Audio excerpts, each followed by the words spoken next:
Bonjour à tous, c'est Jenny Garden, j'espère que vous allez bien. Je reviens vers vous pour vous transmettre un message d'un runner pour cette chasseur. Je les remercie tous les deux d'avoir accepté le partage en vidéo pour vous aider sur vos propres parcours.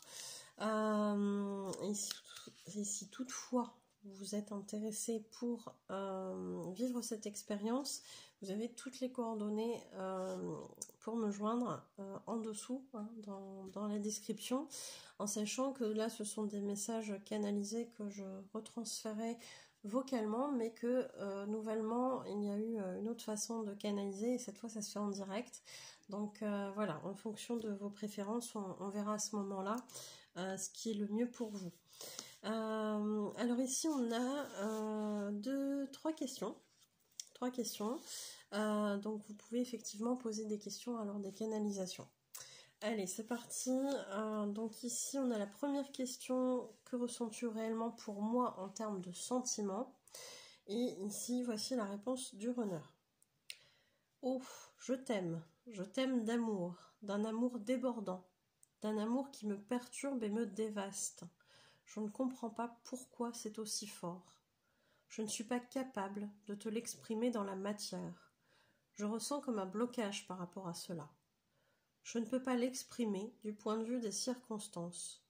Ce ne serait pas bien, tu comprends. Je ne peux pas et ne veux pas que nous ayons des soucis. Je reste dans la situation qui est la mieux pour nous à l'heure actuelle. Je ne suis pas prêt à vivre notre bel et puissant amour. Et je suis désolée, car je sais que cela te fait souffrir. Donc c'est vrai que ça peut être un peu compliqué en fonction des circonstances. Il va y avoir des obstacles, il va y avoir parfois des tierces, il va y avoir parfois d'autres choses qui font que la relation elle est entre guillemets impossible aux yeux du runner. Ou en tout cas pas forcément durable dans le temps, et c'est souvent ça qui va les freiner et qui va dire, qui va faire que le runner il va mettre ça sous un tapis et qui va dire bon bah ça je veux plus vivre ces choses là.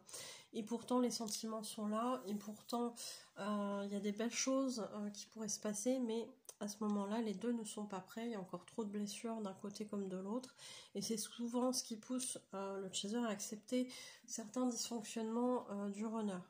Donc ça c'est des choses qu'on comprend aussi au fur et à mesure de la guérison de chacun. En tout cas il reste toujours un frein dans l'expression effectivement du runner, l'expression des sentiments. Voilà. Question numéro 2. Que penses-tu de moi? Ici voici la réponse du runner. Tu es belle, sincère. J'aime ton caractère pas facile. Je sens que tu ressens des sentiments pour moi, et comme cela est réciproque, cela me fait du bien. Mais nous sommes tous les deux dans une situation plus que délicate. Ok, ce n'est pas ce que tu attends comme réponse. La voici. J'aime tout de toi, même lorsque tu es chiante. Cela me fait sourire, penser à toi. Penser à toi me fait rire, pardon. Me fait sourire. Mais parfois aussi cela me fait mal, car pour l'instant c'est un amour impossible. Donc c'est vrai que souvent le runner il ne s'autorise pas à vivre cette situation-là, parce qu'il y a ces dysfonctionnements qui sont derrière, parce qu'il y a aussi les dysfonctionnements du chaser qui font que ça l'effraie d'une certaine façon, parce qu'il y a plein de raisons en fait à ça. Que toutes ces raisons-là, je ne vais pas forcément les détailler, on les a vues dans d'autres vidéos. Effectivement, il y a plein de choses dans les canalisations. On sent qu'il y a des réponses qui sont là, on sent qu'il y a d'autres choses. Enfin, quand moi je canalise, je sens qu'il y a des fois d'autres choses un peu derrière. Et puis celui-là, et là souvent le runner il fait bon, ok, je vais quand même en donner un petit peu, quoi. Mais on sent que c'est pas forcément toujours naturel d'exprimer en tout cas ces sentiments. C'est vrai que ça reste quelque chose d'assez compliqué, parce que derrière il y a une notion de vulnérabilité, bien évidemment, et du coup c'est vrai qu'il y a une forme de protection.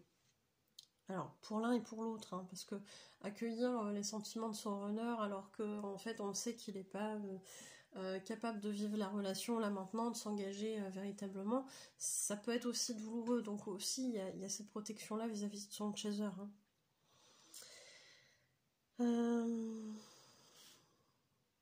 Alors question 3, où en es-tu de ton parcours? J'avance, mais à mon rythme. Je suis mise à l'épreuve dans mes résistances par l'univers. Il me place dans des situations très inconfortables émotionnellement pour que je comprenne que je dois bouger, changer des choses. Mais j'ai tellement l'habitude de résister, de ne faire que semblant dans cette vie qui ne me convient plus.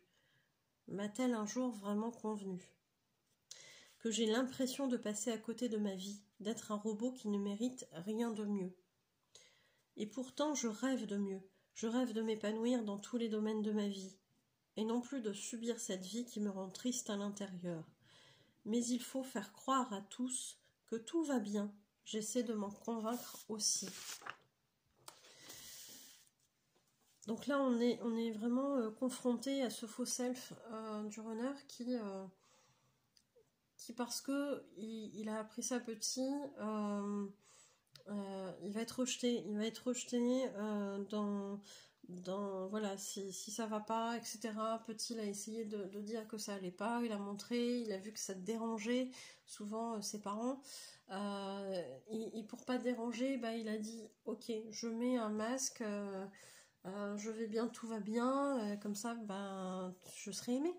Je serai aimée puisque quand j'exprime des choses négatives, c'est-à-dire mes émotions négatives, c'est désagréable pour l'autre et du coup je me sens rejetée.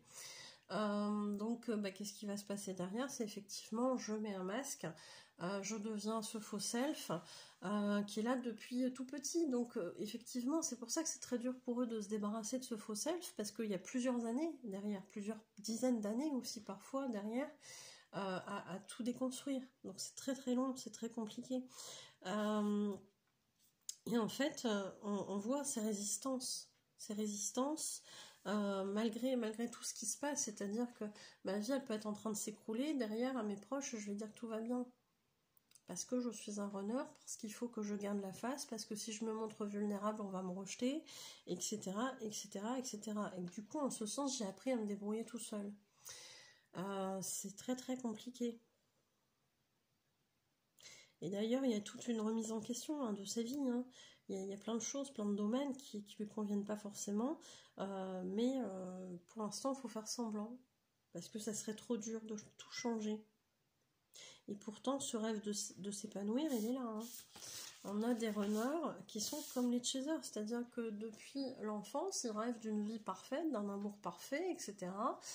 Sauf que derrière, il y a plein de choses qui vont arriver, qui vont aller déconstruire un petit peu ces choses-là, ou qui vont leur faire croire que c'est pas possible, que c'est une utopie, etc., etc. Alors c'est sûr que jamais les choses ne seront totalement parfaites, mais on peut réussir à avoir une vie épanouie sans forcément que ce soit quelque chose de faux. Et pourtant, c'est ce que le runner s'obstine à faire. S'il n'est pas heureux, il affiche je vais bien, tout va bien, alors qu'en fait, c'est pas vrai. Après, ça reste un choix, entre guillemets, parce que pendant longtemps, il n'est pas capable de faire autrement non plus. Donc, c'est pour ça que la vie va le pousser à aller déconstruire tous ces masques, tous ces faux semblants, en fait, qu'il affiche en permanence. Et c'est pour ça qu'on va aller le remuer partout et que la vie elle va pas lui faire de cadeaux pendant un temps, parce qu'il faut qu'il se détache de ça, il faut qu'il devienne de plus en plus authentique. Après le travail va prendre le temps qu'il doit prendre pour se faire. C'est là où ça peut être dur, très dur pour les runners. Bon, voici le message libre. J'espère un jour pouvoir me libérer de cette vie qui ne me satisfait pas. Mais mon ego est dur, il tente de me faire croire que c'est juste ainsi, et ne me permet pas d'agir pour accéder aux rêves qu'il a cachés tout au fond de moi. Pendant longtemps, le runner, il est tellement un caméléon qu'il va adopter les souhaits et les désirs des autres, et qui va se les approprier et penser réellement que sa vie, c'est comme ça qu'elle doit être, parce que c'est ça l'image de la réussite. Après, ça dépend des runners, ça dépend des valeurs qu'on leur a transmises, mais souvent ce qui va se passer, c'est que les valeurs de la société, c'est en fait on est parfait quand on a une belle maison, un compagnon ou une compagne, qu'on est marié ou en couple, qu'on a des enfants, qu'on a à la rigueur un beau travail, une belle bagnole, etc. Et en fait, le renard, il va dire, ah ok, bah pour être heureux, en fait, il faut correspondre à ça. Donc il faut que je coche. Et puis toute sa vie, il va essayer de cocher ces cases-là, et puis à un moment donné, il aura coché tout, il se dira, bah flûte, je suis pas heureux. C'est normal, c'est pas ton rêve, c'est ce que la société t'a dit qu'il était bien de faire. Mais peut-être que toi, en fait, t'as pas forcément envie d'avoir des enfants. Peut-être que toi, en fait, si t'as une Clio et que t'as pas une Mercedes, ça te convient tout à fait, et que t'es heureux avec ça. Peut-être que si t'es en appart, ça te convient parce que t'aimes bien voir du monde, etc., plutôt qu'une maison isolée à la campagne. J'en sais rien. Mais quels sont tes rêves? Et ça, à un moment donné, c'est pour ça aussi que la vie va lui apprendre à déstructurer tout ce qu'il a construit en termes de croyances, parce qu'on va aller lui dire qu'est-ce qui est au fond de toi. C'est quoi tes désirs, c'est quoi tes envies, c'est quoi tes besoins, c'est quoi tes rêves. Tout simplement. Après, il mettra le temps qu'il mettra, mais il ira. Il ira. Et en fait, on va aller lui faire chercher ces choses-là. Et on va lui dire, arrête de croire que les rêves des autres, ce sont tes rêves. C'est pas vrai. Peut-être que ce sont les mêmes, peut-être que ça sera différent. Et là, on va aller l'inciter à les gratter à l'intérieur. Et c'est ça qui est douloureux, et c'est ça que souvent les runners ne veulent pas faire, c'est aller gratter à l'intérieur. Parce que alors là c'est le truc où c'est très très compliqué pour eux. Allez, je continue. Ma blessure de rejet est encore très j'ai écrit très intense, pardon. Et me fait agir, j'écris très très vite, hein, vous le savez pour ceux qui me suivent dans les canalisations, donc c'est vrai que des fois c'est un peu folklore quand je relis, mais bon, dans l'ensemble ça va plutôt bien. Donc ma blessure de rejet est encore très intense et me fait agir avec des schémas d'auto-sabotage qui ne font qu'amplifier mes blessures de rejet et d'injustice. On l'oublie souvent, mais le runner a aussi une très grosse blessure d'injustice et une très grosse blessure de trahison. On n'en parle pas beaucoup, je trouve, mais à chaque fois, moi, c'est ce que je retrouve dans les soins. Donc c'est vrai que le runner, il va être dans l'auto-sabotage. Ça, c'est indéniable. Mais ça, c'est des choses, pareil, qui au fur et à mesure vont s'étioler, bien sûr. Je tourne en boucle ainsi depuis des années, et peut-être même des dizaines d'années, moi je rajouterais, mais je commence à me questionner et à m'ouvrir lentement à des techniques qui pourront m'aider à aller mieux. Donc c'est vrai que souvent, c'est là où le runner il commence à se dire, si j'ai peut-être besoin d'un peu d'aide. Et parfois, ça va passer par, souvent quand ils sont pas ouverts à la spiritualité, au développement personnel, etc. Ils vont tomber sur un praticien qui est un petit peu encore acceptable, c'est-à-dire on est encore dans la médecine, machin, mais on n'est pas encore dans des choses soit énergétiques, etc. S'ils y croient pas encore. On va par exemple avoir un ostéo qui va être très poussé à leur dire c'est vrai que le corps, il vient manifester les malaises en fait de l'esprit. Alors c'est pas forcément dit avec ces mots-là, mais en gros, il va comprendre qu'il y a une corrélation entre l'émotionnel et son corps qui est douloureux, parce que ça va passer beaucoup par le corps chez le runner. Le corps va être très douloureux, ils vont morfler à ce niveau-là. Y a pas, ça s'explique, Ça s'explique, le runner, il a besoin de vivre ça aussi, à ce moment-là, dans son corps, pour comprendre qu'il y a des trucs qui vont pas. Et effectivement, ça peut être effectivement un ostéo qui va dire qu'est-ce que vous avez vécu ces derniers temps, pourquoi il y a cette tension à cet endroit-là dans votre corps. Et là, le runner, il va comprendre petit à petit, ah ouais, donc mon corps, donc du coup, il pourrait somatiser parce que du coup, je suis pas bien dans ma vie. C'est là que tout doucement, on va commencer à tirer sur un fil un peu comme s'il y avait une grosse pelote de laine, et on va tirer comme ça, petit à petit, à son rythme, quand il est prêt. Et peut-être effectivement qu'à un moment donné, il va venir consulter peut-être un magnétiseur, ou quelqu'un qui fait des soins énergétiques, etc. Ou des choses un petit peu dans le côté shiatsu ou autre discipline. Peut-être l'hypnose pour certains, quand il y a des addictions, se libérer de la cigarette, de l'alcool, etc. Là, ça devient des choses qui peuvent se faire à ce moment-là, s'il n'y a pas déjà une ouverture sur le côté spirituel. J'en suis au stade de la réflexion pour le moment. En tant qu'âme, je sais que d'autres âmes viendront m'aider à faire mes conscientisations. Donc il va y avoir des rencontres, que ce soit des thérapeutes ou pas. Hein. Parce qu'on va rencontrer aussi, quand on est runner, des personnes qui sont bizarrement sur des parcours FJ et qui vont dire « Tu serais pas flamme jumelle de toi ?»